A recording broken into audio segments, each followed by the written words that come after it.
제가 이제 한국 가서들 느끼는 거지만 우리 교회가 제일 좋아요. 기분 나쁘세요? 아멘을 안 하시네. 우리 교회가 제일 좋더라고요. 정말 예비가 뜨겁고요. 이게 한국에 나가면 교회에 대해서 많이 생각하거든요. 사실 늘 교회 안에서 사역할 때랑 또 안식주간 가지면 늘 우리 교회에 대해서 또 예배에 대해 생각하는데 정말 우리 예배가 좋고요. 제가 지금 이대로 예배 드려도 좋은데 조금만 더 하면 더 은혜 충만한 예배 되겠다, 그런 마음이 들어요. 어려운 거 아니에요. 여러분, 예배 지각하지 않는 거예요. 제가 오늘 누가 지각했는지 몰라요. 이쪽 전혀 안 봤어요. 보고 얘기하면 시험에 들까 봐. 지각하지 맙시다. 예배 10분 전에 오십시다. 두 번째는 앞자리부터 앉는 거예요. 이건 아멘이죠? 앞자리부터 앉고. 세 번째는 볼륨을 조금 더 올리는 거예요. 찬양의 볼륨, 기도의 볼륨, 아멘하는 볼륨. 할 수 있겠죠? 한번 해볼까요? 아멘. 여러분, 별거 아닌 것 같지만, 아주 작은 것 같지만요, 우리가 예배 10분 전에 와서 기도로 준비하고 그 다음에 앞자리에 앉고, 그리고 찬양할 때도 또 기도할 때도 말씀 들을 때 좀 더 사모함으로 우리가 볼륨을 올리면 예배 분위기 전혀 달라져요. 정말 우리 예배 너무 좋아요. 근데 제가 이번에 한국 갈 때 딱 한 가지 느낀 게 있었어요. 우리 교회 예배가 99점. 이건 또 교만하구나. 그러면 안 되지. 한 90점 정도 되는데 한 가지만 더 하면 좋겠어요. 그게 뭐냐면, 이번에 보니까 성가대원들이 악보를 안 보고 찬양하더라고요, 한국에. 그게 너무 부러웠어요. 머리가 좋은 게 아니에요. 그죠? 늘 찬양하다 보면 악보 외우고 찬양하더라고요. 우리 성가대원들은 외모로 뽑은 분들이 아니에요. 그건 다 이쁘잖아요. 그죠? 또 머리 좋은 걸로 뽑은 분도 아니에요. 믿음으로 뽑았어요. 그래서 할 수 있어요. 권사님, 그거 하나만 하면 좋을 것 같아요. 성가대원들이 악보 안 보고 찬양해 보는 거야. 그러면 정말요. 한국 보니까 성가대원들이 악보 안 보고 찬양하더라고요. 우리도 할 수 있지, 왜 못하겠어요. 거기 할머니들도 있고 뭐 그런데. 그래서 그럼 우리 예배가 99점이야. 100점은 좀 교만한 거 같아요. 설교자 때문에 100점이 안 돼. 설교자가 좀 잘해야지 100점인데 이건 어떡하겠어요. 여러분이 기도해 주시고 그냥 100점처럼 여겨주시고, 근데 나머지는 할 수 있잖아요. 정말 여러분이 배려해 주시고 기도해 주셔서 안식주간 잘 마치고 돌아왔습니다. 감사하고요. 예배는요, 하나님을 만나는 시간이거든요. 그래서 찬양 가운데, 기도 가운데, 말씀 가운데 하나님 우리의 마음을 만져주세요. 마음을 만져주신다는 건 뭐냐면, 특별히 우리의 마음에 있는 것을 드러내세요. 오늘 우리 권명수 권사님이 기도하신 기도 내용 그대로예요. 하나님께서 말씀 가운데 우리의 마음에 있는 것을 드러내시거든요. 그때 중요한 게 있어요. 하나님께서 우리도 모르는 마음 안에 있는 죄, 때로는 두려움, 때로는 우리 안에 있는 열등감, 마음의 상처를 이렇게 드러내세요. 하나님께서 드러내실 때 우리가 그것을 인정하는 겁니다. 그게 뭐냐면 마음의 문을 활짝 여는 거예요. 몇 년 전에 한국에서 우연히 애완견의 문제로 고민하는 사람들이 전문가의 상담을 받는 프로그램을 본 적이 있습니다. 그런데 거의 대부분의 경우에 애완견에게 문제가 있는 게 아니라 주인에게 문제가 있는 거예요. 전문가와 상담을 받으면서 처음으로 주인이 애완견이 문제가 아니라 내가 애완견을 기르는 방법에 문제가 있었다는 것을 깨닫게 되더라고요. 근데 어느 부부가 이제 상담을 요청했는데 전문가가 그 집을 방문했습니다. 전문가가 애완견을 대하는 부부의 태도를 보면서 이 애완견이 왜 그렇게 행동했는지를 금방 알았어요. 그래서 방법도 얘기해 줬어요. 근데 문제가 남편이 전문가의 말을 듣고 기분이 나빠하는 거예요. 굉장히 기분이 상했어요. 그리고 완강하게 거부하는 겁니다. 난 잘못한 거 없다고. 내가 기르는 방식이 옳다고. 그러니까 전문가가 방법이 없이 그냥 그 집은 그냥 돌아가더라고. 그렇죠. 아무리 정확한 방법을 얘기해도 받아들이지 않으면, 그 마음을 닫고 듣지 않으면 소용이 없죠. 제가 이 말씀 드리는 이유는, 여러분 오늘 하나님께서 말씀을 통해 우리 안에 있는 것들을 드러내세요. 자, 우리 한번 히브리서 4장 12절 13절 말씀 읽겠습니다. 하나님의 말씀은 살아있고 활력이 있어 좌우의 날선 어떤 검보다 더 예리하여 혼과 영과 및 관절과 골수를 찔러 쪼개기까지 하며 또 마음의 생각과 뜻을 판단하나니 지으신 것이 하나도 그 앞에 나타나지 않음이 없고 우리의 결산을 받으실 이의 눈앞에 만물이 벌거벗은 것 같이 드러나느니라. 아멘. 이렇게 함께 읽어 너무 좋잖아요. 감사해요. 여기 보면 제가 사실 권명수 권사님 기도할 때 깜짝 놀랐어요. 오늘 설교 본문에 제가 인용한 말씀이거든요. 예배가 이런 거예요. 하나님이 우리 안에 있는 것을 다 드러내세요. 자, 우리 안에 있는 것을 드러내시는 것은 뭐냐면 정죄하기 위한 게 아니에요. 우리를 고치시기 위한 거예요. 우리를 회개하게 하셔서 용서의 은혜 주시려고 하는 거예요. 우리의 상한 마음을 치유하시는 거예요. 두려움을 물리치시고 평안을 주시기 위함이에요. 열등감에 사로잡혀 있는 사람에게 내가 너 사랑해. 우리의 열등감을 치유하시고 자유케 하시기 위함이에요. 여러분, 이렇게 하나님이 우리의 것을 드러내실 때 우리가 할 일은 뭐냐면 히브리서 4장 16절 말씀이에요. 같이 읽겠습니다. 그러므로 우리는 긍휼하심을 받고 때를 따라 돕는 은혜를 얻기 위하여 은혜의 보좌 앞에 담대히 나아갈 것이니라. 아멘. 이게 예배예요. 예배는 뭐냐면 하나님이 내 안에 있는 거 다 드러내세요. 죄도 드러내시고 상처도 드러내시고 두려움도 다 드러내세요. 그런데 숨기는 게 아니에요. 숨기지 않고 하나님, 맞아요, 저 죄인이에요. 맞아요, 하나님, 내 안에 상처가 있어요. 맞아요, 하나님, 저 두려워요. 우리가 그렇게 하나님 앞에 나아가는 것, 은혜의 보좌 앞에 나아가는 것, 그게 예배예요. 그럼 주님이 만나주세요, 우리를. 오늘 시편 14편은 두 부분으로 나눌 수 있어요. 1절부터 5절까지는요 하나님이 없다고 말하는 무신론자, 어리석은 자에 대한 얘기고 1절부터 4절까지가 하나님이 없다고 하는 무신론자에 대한 얘기고 5절부터 7절까지는 무신론자의 핍박 속에서도 성도들의 승리를 노래하고 있어요. 오늘은 1절을 중심으로 좀 말씀을 나누려고 해요. 우리 1절 말씀은 다 함께 읽겠습니다. 본문 1절입니다. 어리석은 자는 그의 마음에 이르기를 하나님이 없다 하는도다. 그들은 부패하고 그 행실이 가증하니 선을 행하는 자가 없도다. 아멘. 오늘 예배드리는 우리 가운데 하나님이 없다고 말하는 사람은 아무도 없을 거예요. 그럼 교회 나왔겠습니까? 그런데 우리가 하나님이 없다고 말하는 무신론자는 아닌데요, 잘못하면 우리의 삶 속에서 마치 하나님이 없는 것처럼 살아갈 수도 있어요. 다른 말로 하면 우리의 삶 속에서 매일매일 하나님을 인정하고 사는 것이 하나님을 믿는 거예요. 하나님을 믿는 건 지식으로 끝나지 않죠. 이 지식이 내 삶에 적용이 되어서 모든 순간순간마다 하나님을 인정하는 거예요. 그럼 하나님을 인정하는 게 뭘까요? 간단하게 말하면 하나님께 자꾸 묻는 거예요.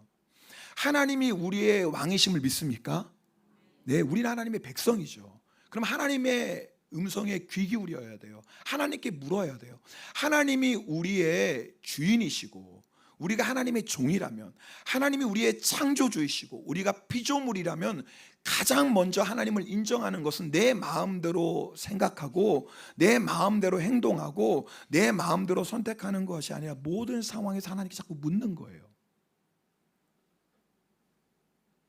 여러분, 이 기준으로 한번 일주일 동안 한번 생각해 보세요. 여러분, 일주일의 삶을 돌아보면 여러분 얼마나 하나님께 묻고 사셨어요? 혹시 하나님께 묻지도 않고 내 마음대로 말하고 내 마음대로 행동하고 내 마음대로 살아가진 않았나요? 그게 사실은 무신론자와 같은 삶이에요. 사실 하나님께 우리가 묻지 않아도 예수님이 우리 안에 계시고 성령 하나님 우리 안에 계시잖아요. 그래서 우리 안에서 계속해서 말씀하세요. 그렇다면 하나님을 인정하는 게 뭐냐면 하나님이 말씀하실 때 하나님의 말씀을 못 듣는 척 하는 게 아니라 하나님이 어떤 말씀을 하셔도 아멘 하는 것이 하나님을 인정하는 거예요. 하나님이 말씀하실 때 아멘 하는 것이 내 마음의 문을 활짝 여는 거예요. 이번에 안식년 갈 때 사실 처음에 계획은 저하고 아내 이렇게 둘이서 가는 거였는데 하나님이 어떻게 인도하셔서 우리 주영이도 가고 주은이도 가고 슈나도 가게 되었습니다. 이게 일본에서 출발할 때 이제 탑승 수속하려고 짐을 맡기는데 카운터 직원이 그렇게 하는 거예요. 유아도 짐을 맡길 수 있다라는 거예요. 웬 떡이냐 그랬어요. 그래서 야 그래, 그래서 이제 기내에 맡길 짐도 맡겼죠. 슈나는 자리를 배정받지 않아서 성인 요금의 10%밖에 내지 않는데 짐을 맡길 수 있다는 게 얼마나 좋아요. 그래서 이제 한국에서 일본에 올 때 슈나 짐 맡길 것도 생각하고 짐을 쌌어요. 평소에 제가 이게 갑자기 슈나도 짐 맡긴다고 하니까 이거 정말 횡재한 것처럼 느껴가지고 평소 때 거의 사지 않았던 과자, 추억의 과자, 그리고 내가 살이 좀 쪘나? 그리고 라면 이빠이 샀어요. 그래가지고 그래서 아예 살 때부터 그냥 상자에 담았어. 이거는 따로 싸갖고 오려고. 2상자나 됐어요. 그래도 라면이고 과자니까 무게는 별로 안 나갔는데 이제 짐을 싸다 보니까 캐리어에 담기가 부족한 거예요. 그래서 이제 그 짐도 저희가 이제 라면 과자짐에 같이 넣고 하여튼 그래가지고 이제 한국에서 이제 공항 수속을 밟는데 마지막 슈나 짐으로 이제 2상자를 하나로 묶은 거예요. 그래도 20kg 정도 될까 말까예요. 딱 맡겼더니 갑자기 직원이 하시는 말씀이 추가 요금을 내라는 거예요. 여러분 그런 경험을 당했을 때 여러분 어떻게 반응하세요? 내야죠. 1번. 저 몰랐어요. 2번 한 번만 봐주세요. 2번 어느 쪽이에요? 아니 좀 대답을 좀 해주세요. 1번은 지금 천국 가셔도 되는 분이야. 진짜 착한 분이야. 진짜 그리고 쿨한 분이시야. 대부분 몇 번이에요? 1번이구나. 근데 저는 2번이었거든요. 거의 읍소하는 형이어서 싸게 살려고 갔는데 추가 요금 내면 더 비싸지는데 한 번만 봐주세요. 이 얼굴로 읍소하니까 대부분 저를 불쌍히 여기는 게 아니라 무서워해요. 그러니까 저는 이게 협박하는 게 아니라 그냥 이 얼굴로 읍소하거든요. 한 번만 봐주세요. 그랬더니까 무서워서 그런지 이번만이 하고 보통 해주거든요. 근데 이번에 그 카운터에 있는 승무원은 안 된다라는 거예요. 그래서 제가 읍소하기도 하고 호소하기도 하고 그러니까 너무 난처했는지 상관을 불렀어요. 상관이 똑같은 얘기를 하는 거예요. 근데 말투가 너무 차가워요. 그렇겠죠. 저 같은 손님 때문에 얼마나 힘들겠어요. 제가 승무원이라도 제가 너무 싫을 것 같아요. 이런 손님은.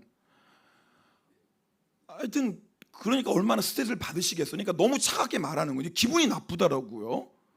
딱 차갑게 얘기하니까. 그래서 추가 요금 내는 건 별도로 하고 근데 굉장히 아까웠어요. 그 돈이. 그래도 하여튼 그런데 이제 제 마음은 그렇게 딱 들으니까 따질 준비를 하는 거예요. 올 때 안내 그렇게 하지 않았냐 이렇게 하면서 그리고 말을 안 들으면 협상이 안 되면 2상자잖아요. 다시 줘. 그러니까 이제 반 짝 달라가지고 이거 10kg만 이거 된다고 그랬죠? 10kg는 딱 지네 들고 되게 멋있잖아요. 이제 여러분 눈길이 변하는 걸 느껴요. 우리 목사가 그런 사람이었나?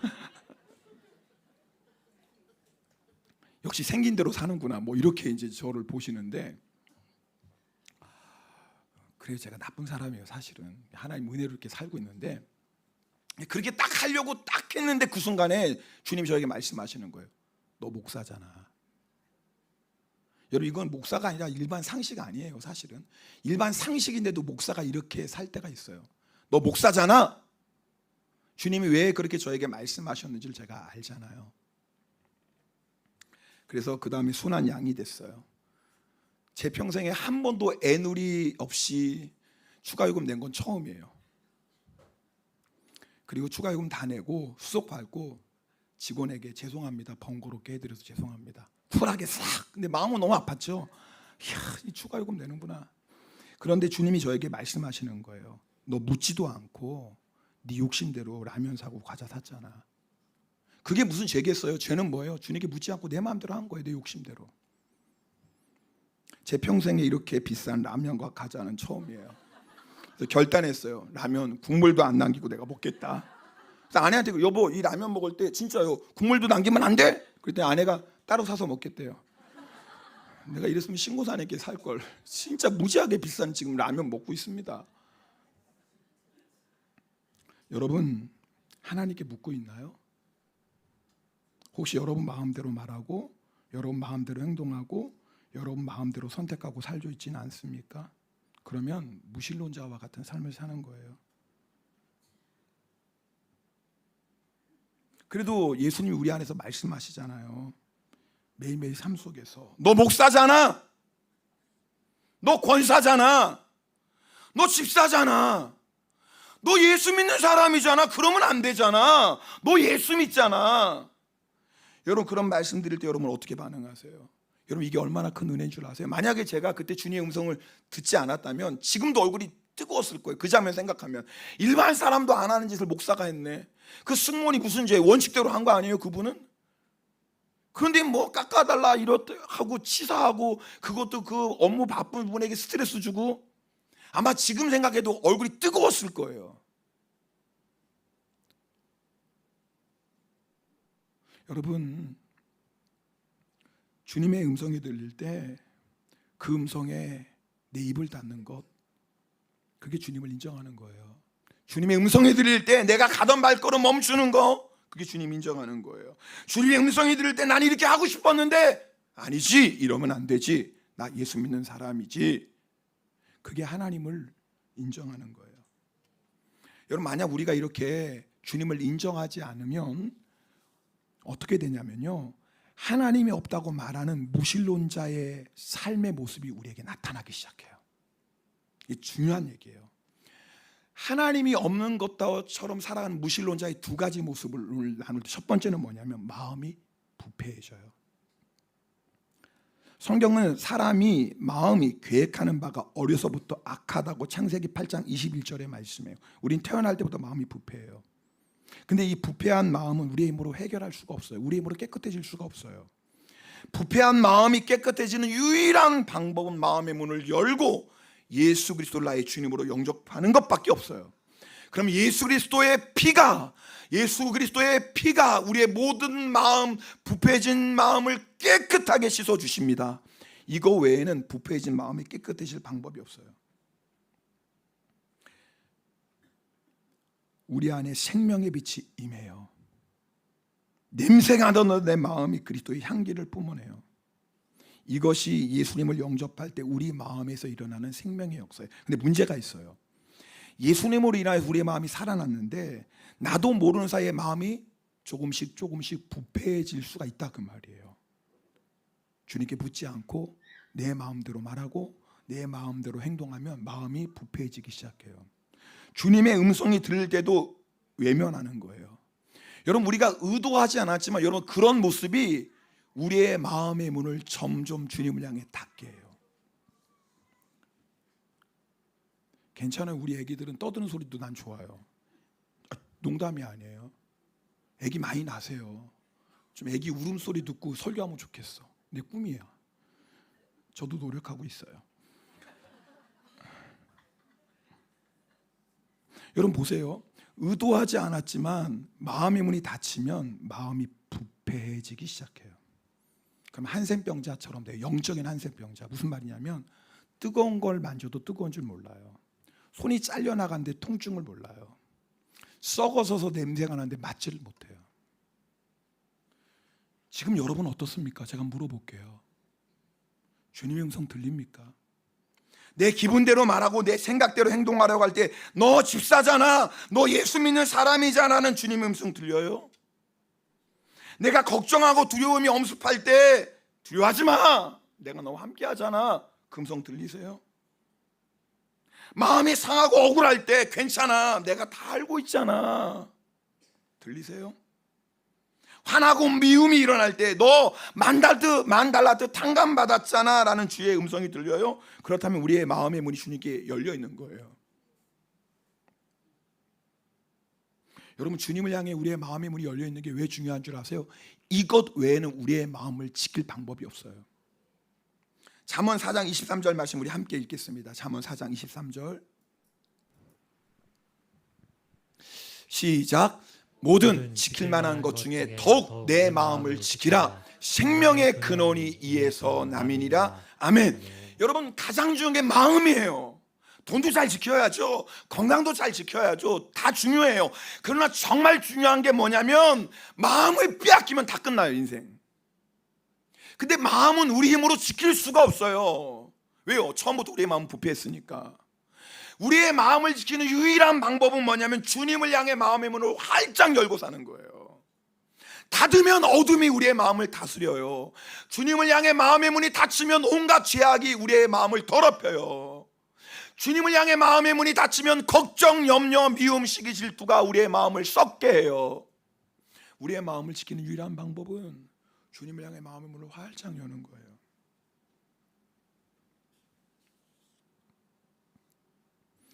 내가 주님을 향해 마음의 문을 열고 있는지 아닌지 알 수 있는 여러 가지 증거가 있지만 그중에 가장 대표적인 것이 평안이에요. 예레미야 29장 11절 여호와의 말씀이니라 너희를 향한 나의 생각을 내가 아나니 평안이요 재앙이 아니니라. 주님이 우리 마음 안에 있는 거 드러내는 건 재앙이 아니에요. 우리에게 뭘 주시려고? 평안 주시려고. 근데 마음이 부패하면 절대 평안할 수가 없어요. 부패한 마음에는 평안이 임할 수가 없어요. 그런데 마음의 문을 활짝 열면 하나님이 우리의 마음에 들어온 것들을 드러내실 때 맞습니다 주님, 내 안에 이런 죄가 있습니다. 우리가 그것을 인정하고 회개하면 주님께서 우리의 더러운 마음을 깨끗하게 하시고 우리에게 놀라운 평강을 주세요. 하나님께서 사울왕의 죄를 드러내셨어요. 사울왕은 하나님께서 그 죄를 드러내실 때 어떻게 했어요? 회개하지 않습니다. 변명합니다. 그건 뭐예요? 하나님께 마음의 문을 닫는 거예요. 잘 들으셔야 돼요. 오늘 이 시간에도 어쩌면 하나님께서 우리의 마음의 문을 두드리신다고요. 우리를 사랑하시니까요. 하나님께서 마음의 문을 두드리실 때 그 마음의 문을 활짝 열어야 돼요. 그게 뭐예요? 사울왕은 하나님이 사울왕의 죄를 드러내실 때 어떻게 했어야 돼요? 맞습니다 하나님, 내가 범죄했습니다. 그럼 하나님께서 사울왕의 마음을 깨끗하게 하시고 그를 새롭게 하셨을 거예요. 사울왕은 마음의 문을 닫아요. 회개하지 않죠. 그래서 어떻게 됩니까? 결국 하나님께 버림받아요. 여러분, 하나님께 버림받은 사울왕의 인생을 한마디로 얘기하면 번뇌하더라예요. 두려움에 사로잡혀 살아요. 왕인데 두려워요. 쫓아오는 사람이 없는데 다윗이 나를 죽일 것 같아요. 일평생 두려움 가운데 살았던 게 사울왕의 인생이에요. 다윗도 하나님이 드러내세요. 여러분, 다윗이 죄 졌던 거 다 아시잖아요. 얼마나 악한 죄를 졌어요.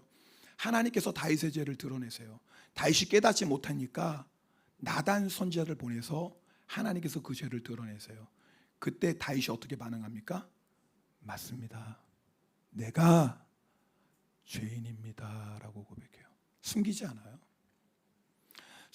사울왕은요, 사무엘이 그 죄를 드러나게 할 때 변명했어요. 그런데 다윗은 나단 선지자가 그 죄를 드러나게 할 때 변명하지 않았어요. 마음의 문을 닫지 않았어요. 맞습니다, 제가 그런 악하고 더러운 죄를 지었습니다 라고 고백해요. 그래서 하나님께서 다윗의 마음을 새롭게 하실 수 있었어요. 다윗은요, 그래서요, 위대한 이스라엘의 왕이 되고 예수 그리스도의 조상이 돼요. 차이는 뭐예요? 하나님은요, 사울왕도 사랑하셨어요. 다윗만 사랑하신 게 아니에요. 하나님은 사울왕도 사랑하셨어요. 근데 문제는 뭐냐면 사울왕이 마음의 문을 닫아버렸어요. 그러면 하나님도 어떻게 할 수가 없어요. 여러분, 마음의 문을 열고 닫는 건 누가 하는 일이에요? 내가 하는 거 아시죠? 지금도 하나님 우리의 마음의 문을 두드리시지만 하나님이 두드리실 때 마음의 문을 닫을 수도 있고 하나님 앞에 마음의 문을 활짝 열 수도 있어요. 그것이 우리 인생의 운명을 판가름해요. 두 번째, 우리의 마음이 부패해지면 어떻게 되냐면 우리가 무신론자로 살아가면 행실이 가증해요. 여러분, 우리가 오늘 본문 1절 말씀 보면 다시 보여줄 수 있나요? 오늘 본문 여기 보면 그들은 마음이 부패한 거예요. 이 마음이 부패해지면 두 번째 나타나는 게 행실이 가증해요.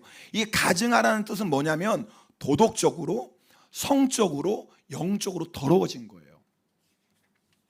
여러분, 내 마음이 부패인지 자기는 잘 모르지만 마음이 부패해지면 반드시 우리의 말과 행동과 삶 속에서 도덕적으로, 때로는 성적으로, 영적으로 더러워지게 되어 있어요.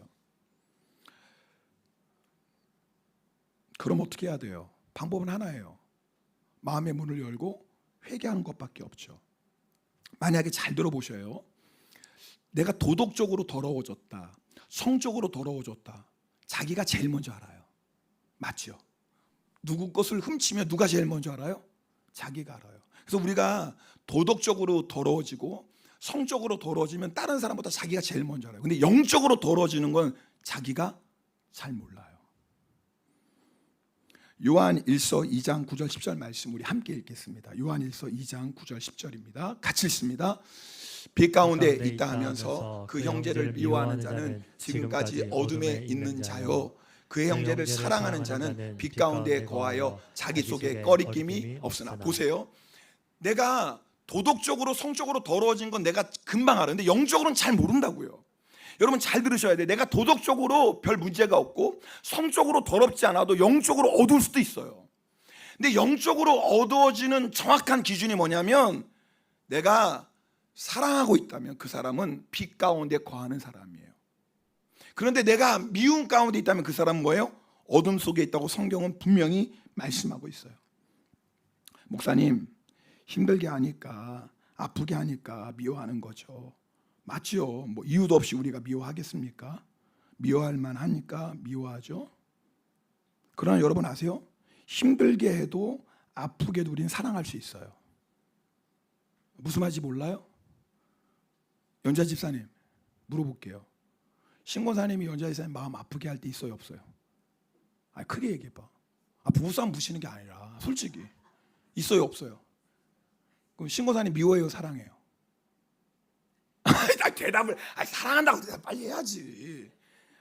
일단은 뭐 고민하지 말고 미워해요, 사랑해요? 더 그럼 쉽게 얘기할게. 예담이가 마음을 힘들어하고 아프게 할 때 있어요, 없어요? 있어요, 없어요? 근데 예담이 사랑해요, 사랑 안 해요? 네? 그죠? 신고사님, 연자 이사님 아프게 할 일도 없다. 이렇게 착한 아내가 어디 있어? 근데 잘 보세요. 여러분 자녀가 여러분 마음 힘들게 하고 아프게 할 때 있어요, 없어요? 얘기해, 있어요, 없어요? 근데 사랑해요, 사랑하지 않아요? 자, 그렇다면 이 원리를 적용해 봐요. 그 사람이 나를 아무리 힘들게 하고 나를 아프게 해도 사랑할 수 있어요, 없어요? 있어요. 여러분 그 사람이 나를 아프게 안 하고 나를 힘들게 안 해서 사랑하는 게 아니라, 오해하지 마세요. 여러분 어떤 누구가 아무리 를 아프게 하고 나를 힘들게 해도 그 사람을 향해서 하나님께 마음의 문을 열면 주님이 뭐라고 말씀하세요? 야, 그 사람 미워할 만해. 야, 다른 사람 모르지만 야, 그 사람 용서하지 마. 내가 봐도 야, 그 인간도 아니야. 하나님 그렇게 말씀하실까요? 절대로 그렇게 말씀하지 않아요. 아무리 우리를 힘들게 하고 어렵게 해도 여러분이 하나님을 향해 마음의 문을 열면 하나님 뭐라고 말씀하세요? 나는 너도 사랑했잖아. 나는 너도 용서했잖아. 주님이 그 사람 맞다 틀리다 얘기 아무 말씀. 주님은요, 내가 너를 사랑하잖아. 네가 그렇게 나에게 범죄하고 악한 일을 해도 나는 너를 미워한 적이 한 번도 없어. 나는 너를 영원토록 사랑해. 너를 얼마나 사랑하냐면 독생자 예수 그리스도를 주기까지 너를 사랑해.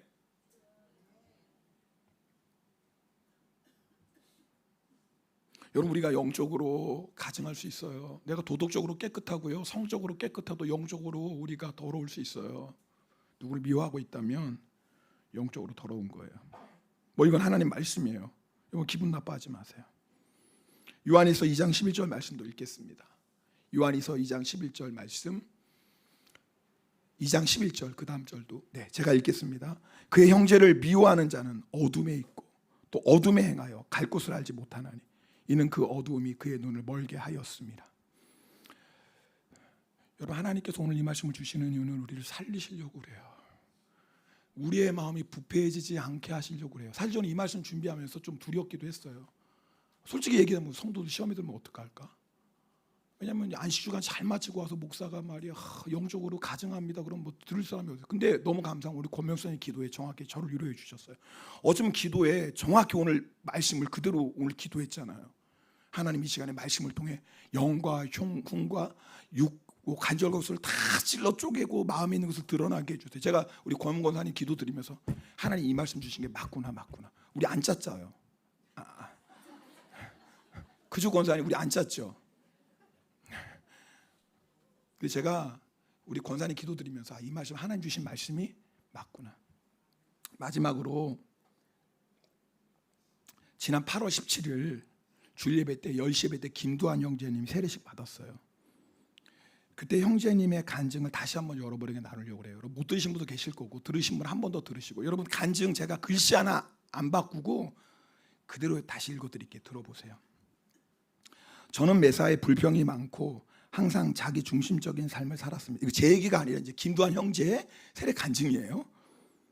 남을 용서하지 못했고 눈에는 눈, 이에는 이라는 마음으로 살아가며 많은 상처를 주고 받았습니다. 그런 삶의 결과로 친구들을 잃고 아내와도 이혼하게 되어 고독한 시간을 보내게 되어, 전 놀랐어요. 이 간증 들으면서 이혼한 부끄러움도 그대로 고백하더라고요, 형제님이. 고독과 외로움에 지쳐가던 어느 날 그러니까 이혼한 아내가 교회를 한번 나가보라고 권유했고 집 근처에 있는 치바 영광교회에 방문하게 되었습니다. 저는 어릴 적 통일교를 믿는 부모님 아래에서 자라 교회에 대한 거부감이 있었지만 양육 과정을 통해 기독교가 통일교와는 전혀 다르다는 것을 알게 되었습니다. 양육 과정을 통해 많은 질문을 나누고 솔직한 대화를 나누면서 신앙에 대해 깊이 있게 배울 수 있었습니다. 그 중에서도 일과에 나오는 하나님과의 관계가 끊어진 결과 복된 삶을 살지 못하고 고통과 불행을 겪습니다라는 내용이 가장 은혜로 다가왔습니다. 교회에 나오기 시작하면서 제 삶에 고독과 고통, 불행이 점점 사라지는 것을 느꼈고 그때부터 죄사함을 받았다는 믿음이 제 안에 생겨났습니다. 교회에도 기쁜 마음으로 나아가게 되었습니다. 요즘은 누군가에게 화가 날 때마다 예수님께서 들려주신 1만 달란트의 비유가 떠올립니다. 하나님께서 제게 1만 달란트에 해당하는 죄를 용서해 주셨는데 내가 어찌 100데나리온조차 용서하지 못할 수 있을까 생각하게 됩니다. 그 말씀을 마음에 새기면서 사람들과의 관계도 회복되었고 놀랍게도 이혼했던 아내로부터 재결합의 약속도 받게 되었습니다. 5월부터 교회에 나와 말씀을 읽고 기도하기 시작했습니다. 그리고 실제로 삶에 적용하며 살다 보니 주님의 사랑을 더욱 깊이 체험하게 되었고 천국에 대한 소망도 생겼습니다. 이제는 성경 말씀을 믿고 그 말씀대로 살아가며 구원과 천국을 향한 믿음을 굳게 지켜나가고 싶습니다. 물론 아직도 사소한 일에 화가 나고 불합리한 상황에는 복수를 꿈꾸기도 합니다. 그러나 그럴 때마다 예수님의 1만 달란트 비유를 기억하며 용서를 선택하게 되었습니다. 과거의 저라면 도저히 용서하지 못했을 상황에서도 이제는 용서할 수 있게 되었는데 그것은 제가 한 것이 아니라 성령님께서 제 마음을 바꿔주신 은혜임을 고백합니다. 야, 기가 막혀요. 우리 힘으로 용서하는 거 아니에요. 우리는 마음의 문을 여는 거예요. 그냥 우리 힘으로 어떻게 용서합니까? 그냥 우리는 마음의 문을 열기만 하면 돼요. 그럼 누가 우리의 마음을 변화시켜 주시죠? 성령 하나님. 할렐루야. 저 김두한은 예수님의 보혈로 저의 모든 죄가 깨끗해졌음을 믿습니다. 이제는 결코 예전의 저로 돌아가지 않고 제 안에 찾아오신 예수님께 겸손히 순종하며 살겠습니다. 하나님 앞에 서기를 위해 기도해 준 아내의 소망처럼 이제는 저도 주님과 함께 동행하는 삶을 살겠습니다. 제 삶을 이끌어 주신 생명의 주님께 모든 감사를 드립니다. 저는요, 이 간증을 들으면서 얼마나 마음이 뜨겁고 벅찬지. 맞아, 이게 예수 믿는 거지? 맞아, 이게 예수 믿는 거야. 이게 복음의 능력이야. 근데 한편은 슬펐어요. 여러분, 두한 형제는 예수 믿은 지 4개월도 안 돼요. 그런데 4년 예수를 믿었는데 10년 예수를 믿었는데 여전히 용서하지 못하고 사는 우리들의 모습을 보며 마음이 아팠어요.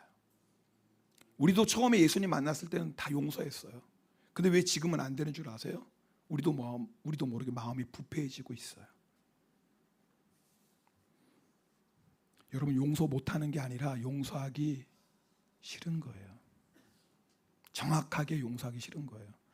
어떤 사람이라도 마음의 문을 열게만 하면 다 용서할 수 있어요. 방법은 하나예요. 주님께 마음의 문을 열면 돼요.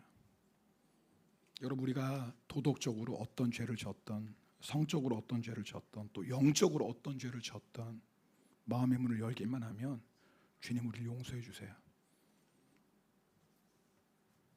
주님께서 왜 이 말씀 주세요? 우리를 정죄하는 게 아니에요. 우리의 부패한 마음을 깨끗하게 하시고 우리를 살리시려고 하는 거예요. 오늘 성찬 받습니다. 성찬은요, 예수의 몸과 피를 기억하는 거예요. 예수 그리스도가 십자가에서 흘린 피가 우리의 모든 죄를 깨끗이 씻어주셨음을 믿습니다.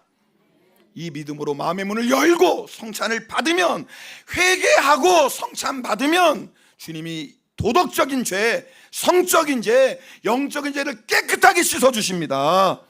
오늘 이 은혜 받기를 주님의 이름으로 축복합니다.